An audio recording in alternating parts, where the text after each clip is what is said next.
Hello, my name is Grier Cundill and I'm an addictions counselor. Along with my good friend and colleague Stephen Thompson, we're here today to present a lecture on the nature of addiction and the art of relapse prevention.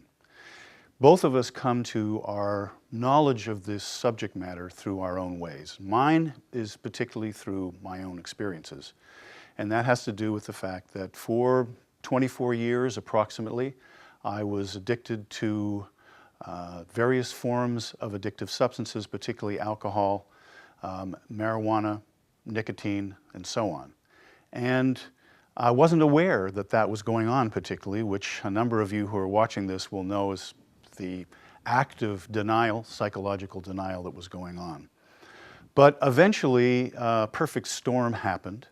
I think you've probably heard the adage that most people, very few people, in fact, ever change anything about themselves until the pain of who they are in any given moment is greater than their own brain's resistance to change.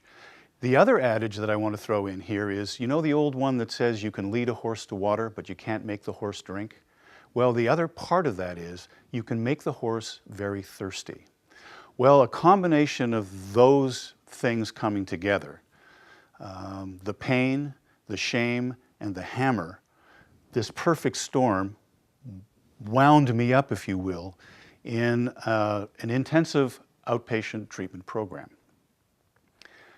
I was fascinated with the process once I realized that that's where I needed to be. It was very, very helpful for me to notice what was going on around. I was watching the addictions counselor, I was watching my other friends in group, and at some point in the process, I don't know, maybe it was the third, fourth, maybe even the fifth week, I went, that's something that I want to do. I would like to be her. And I went running up to her and I said, I want to be you.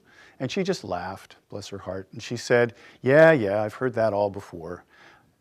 Tell you what, why don't you just go ahead and stay clean and sober for a couple of years and then come and talk to me afterwards. And if you're really serious about this, then I will help you get involved in the professional aspects of becoming an addictions counselor. I did that. For 2 years, I got involved with sobriety. I engaged with my employer. I got involved back with my family again.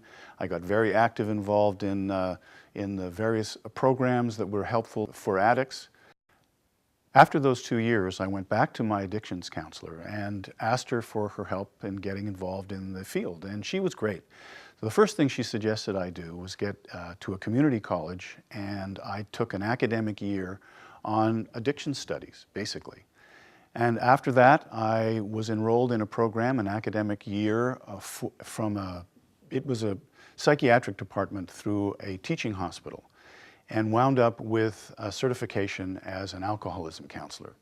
That then segued into getting a graduate degree in counseling. And during that time, I was then employed with the same hospital-based system and running outpatient programs, which I did for the next 10 years. Great job. I loved every minute of it. For those of you that are watching that are addictions counselor, there is nothing more rewarding than watching the light come on when somebody goes, oh, that's what you mean, or I get it, whatever that may mean for them. It's just incredible when that happens. During that time, I became a state certified addictions counselor and then a nationally certified addictions counselor. And then sometime after that, I became certified as an energy psychology practitioner. So that's what I did for a long period of time. I loved that whole process. Those 10 years were some of the best 10 years of my life. But one of the things that happened during those 10 years was that I started noticing, or getting feedback actually, that some of the people that had left the program successfully completed. They were discharged with staff approval. They were filled with hope. They had a discharge plan. They knew exactly what they needed to do. They were now reconnected with their families. They were back having employment. They were engaged in 12-step recovery programs. Everything was good. They knew exactly what they needed to do. And this feedback would come back periodically that said, one of these people now and again had relapsed or had overdosed or had wound up committing suicide. And I'm going, What is that? How can that be? I mean, I know they got good treatment. I know that they were excited. I knew that they needed to follow that program, and they were up for it. They wanted to do that. What happened?